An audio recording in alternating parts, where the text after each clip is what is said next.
Hello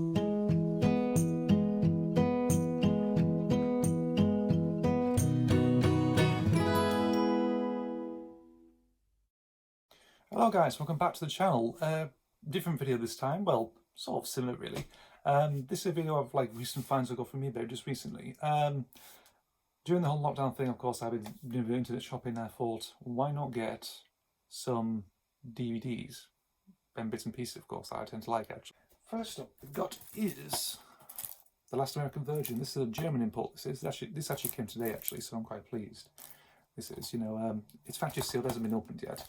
For anyone who doesn't know what Last American Virgin was, it's a remake of a 1978 Israeli film called Eskimo Lemon, or Lemon Popsicle it's known as, and the story itself is beat by beat, so it's basically the same film but done with American actors, and it's set in the 80s. So yeah, as you can see, it has some amazing artists on there as well. This is from 1982, German release of course.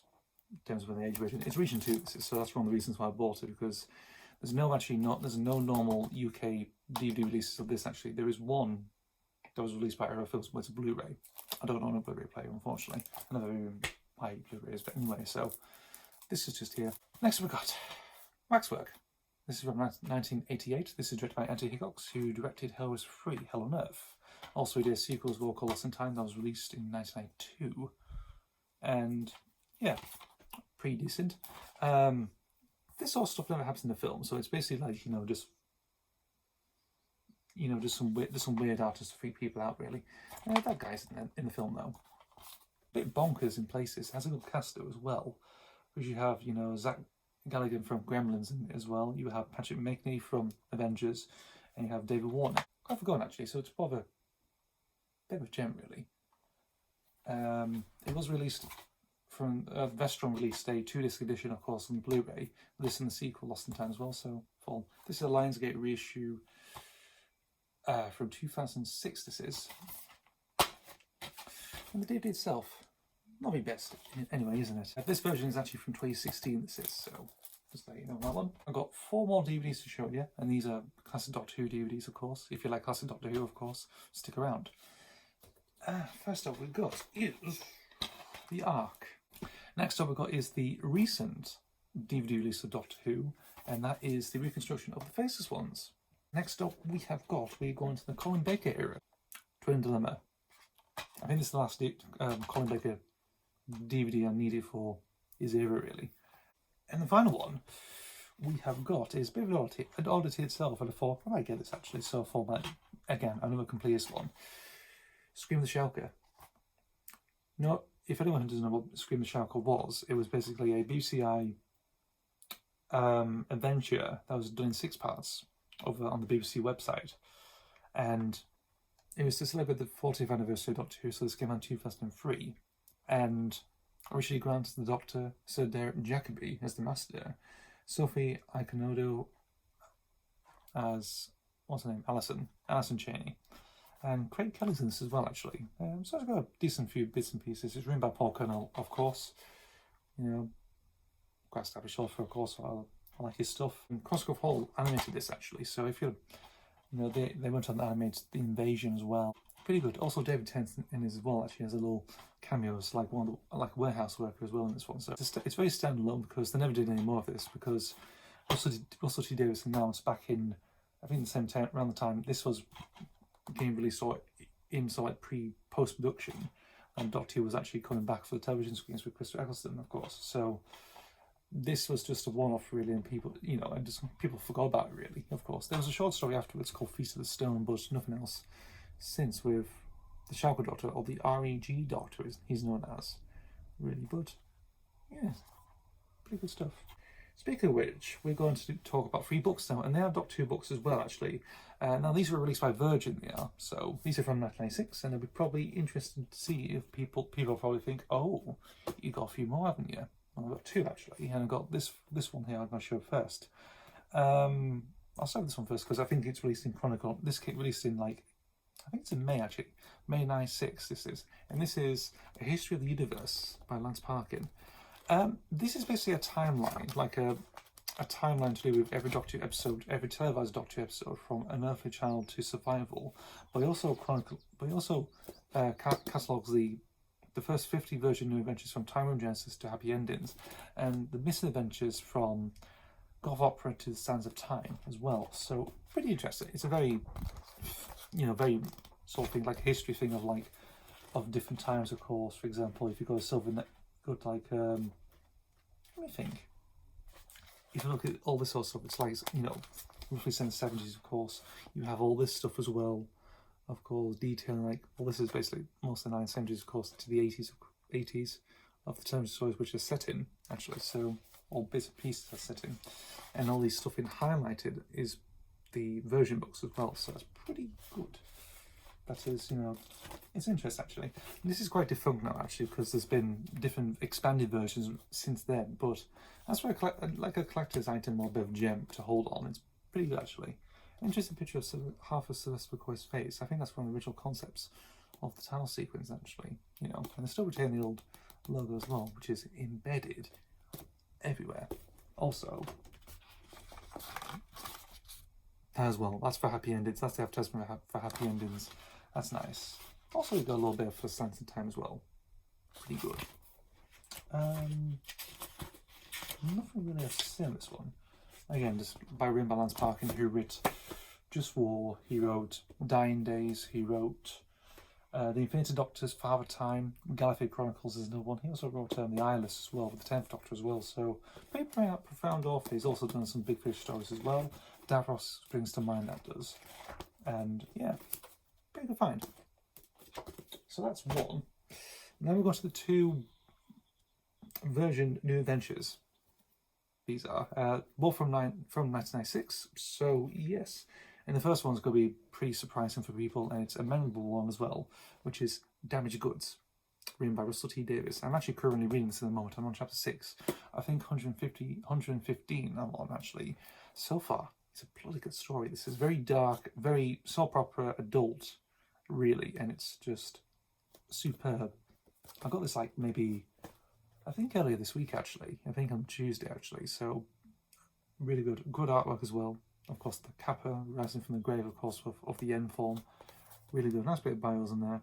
I do like the artwork, actually. It's pretty good. I mean, some people say, oh, it's not really the best, really, but it's nice to own, actually. It's very rare to find, actually, because this book in particular is very hard to find because of, it's Russell T Davies, of course. It actually,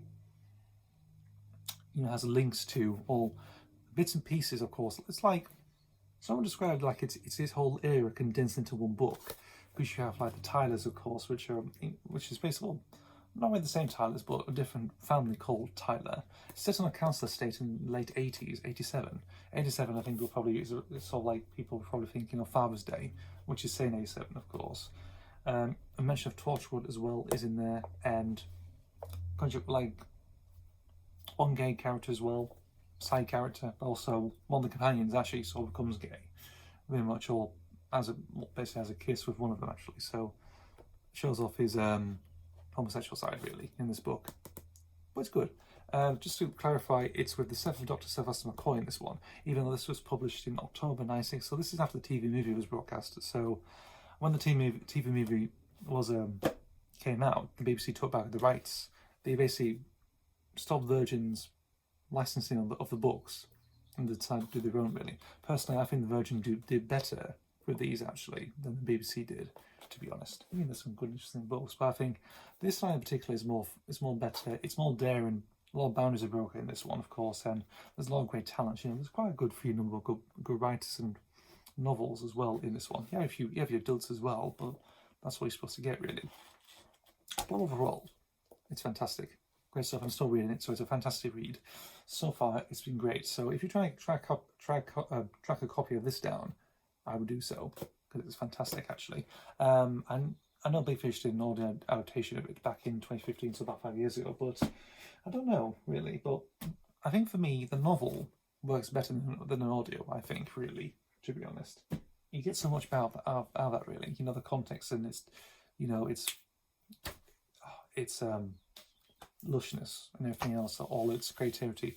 And Russell is just something that he paints a perfect picture in this novel, actually. It's all I'd probably say it's his best thing he's ever written, really, to be honest.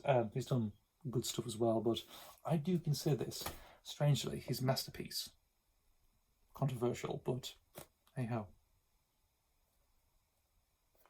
So that's Damaged Goods. And the final one, of course, this actually came after this. So this was December 96, and this is Bad Therapy by Matthew Jones. Matthew Jones, he contributed to the Russell T Davies era of Doctor Who as well. He wrote the 2-part story, The Impossible Planet and the Satan Pit for Series 2.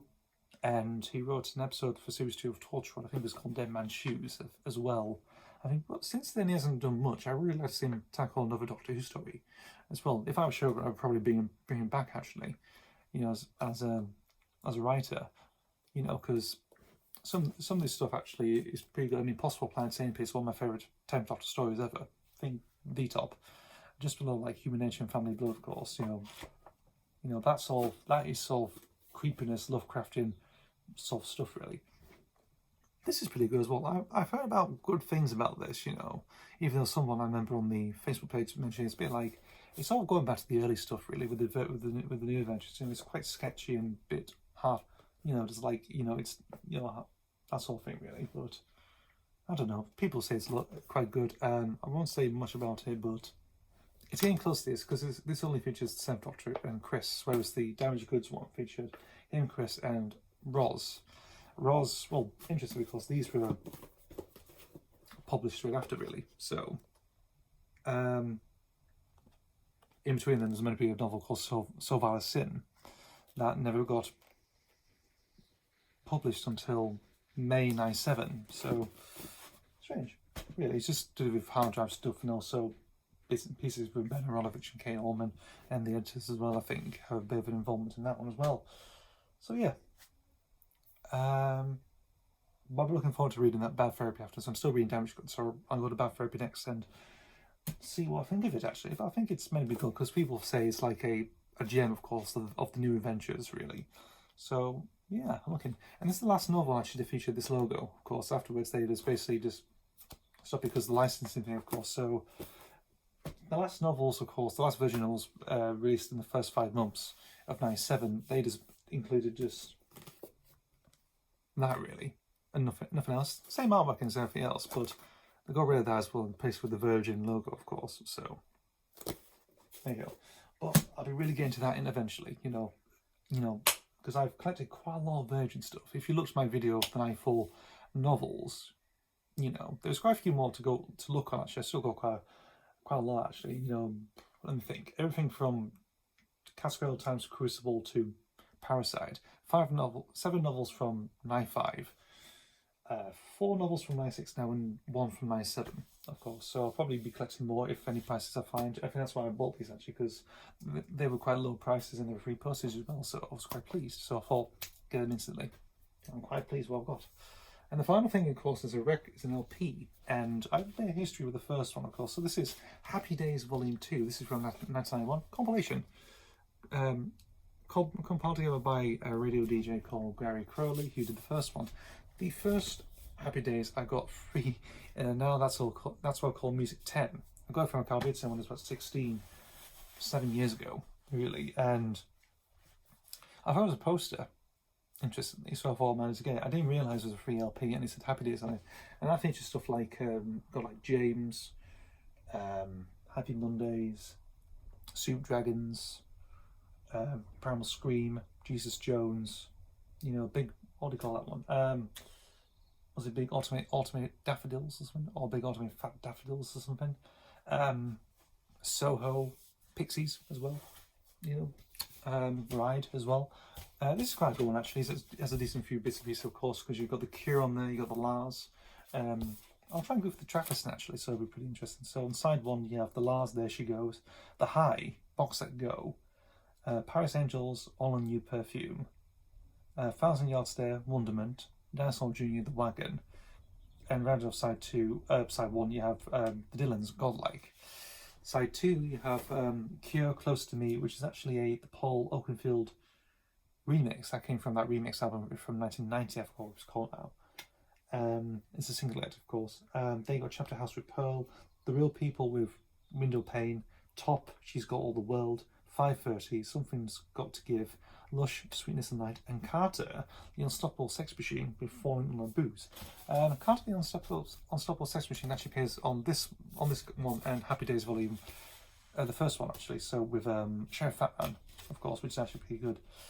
So he sort of relevant, sort of that this all carry on with this one, of course. I think it's just to keep it some realization, like what else can you put on for this? That's sort of ideal, of course. I think that's spot on, really.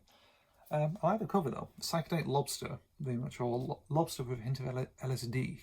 So that's pretty good, you know. And yeah, that's pretty good. I mean, the original one felt basic. It did, like it came out of a magazine or something. This feels a bit better and a bit out there. Really, I do enjoy it actually. That's pretty good. So, Happy Days Volume 2. Thank you guys for watching, of course. Right, see you for the next video, and see ya.